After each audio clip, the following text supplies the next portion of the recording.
Hello, my name is An Nguyen, and this is me. I'm a 23-year-old Vietnamese American, and I'm going to tell you the story of very strong female role models that I have and how they shape me and my identity. First off, let's start with my grandma. In the beginning of the Communist Party in North Vietnam, there was a lot of famine and chaos. Once my grandpa has passed away, my grandma realized enough is enough and her family needs a better life. So on foot, by herself, she carried my uncle and my mom and walked along the whole river in hopes to find a dock and a boat that would take them to Saigon. And at Saigon, she rebuilt her whole life by herself. After a few years living in Saigon, my grandma remarried and had 4 kids. But unfortunately, that means my mom had to end school at the age of 9 to help out with chores, as well as taking care of her siblings. Not only that, at 9, she had to help with the family income. She would have to wake up at 5 a.m. every single morning to gather well water and sell it to the neighbors. That is one of her minuscule tasks that she had to do. My mom had a very difficult life as a kid. Fast forward 7 years later, my mom got married.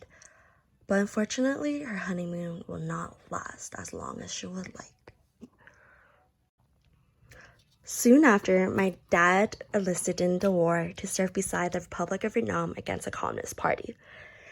He has fought for 9 years, and during this 9 years, my mom had to take care of 4 children on her own, as well as a trauma and miscarriage. Soon after the war ended, my dad was a prisoner of war for the next 10 years. My mom has never once lost hope, and she always has done anything she could to be there for her family and to be a dad figure for her children.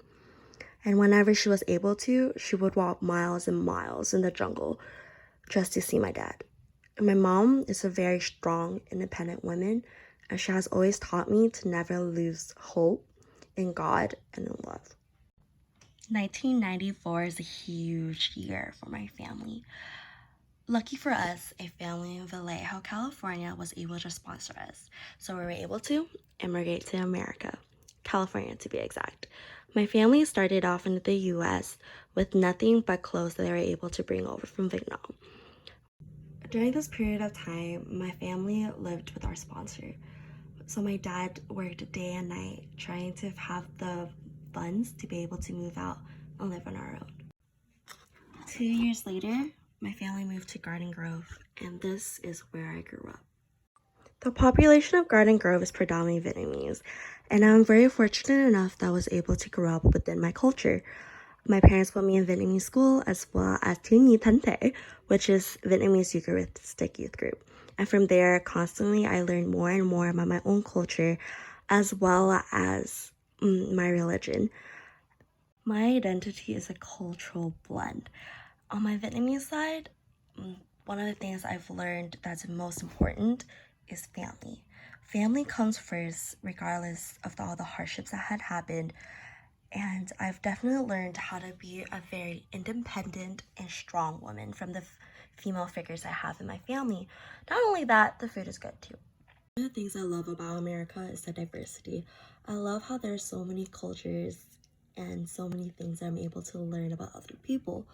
Not only that, it gave me the opportunity of education that my mom have not received.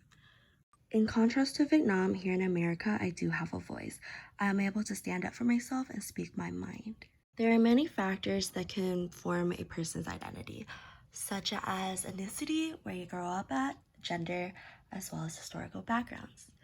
In my case, learning about my family's history at a very young age has a major impact of who I am today and my identity.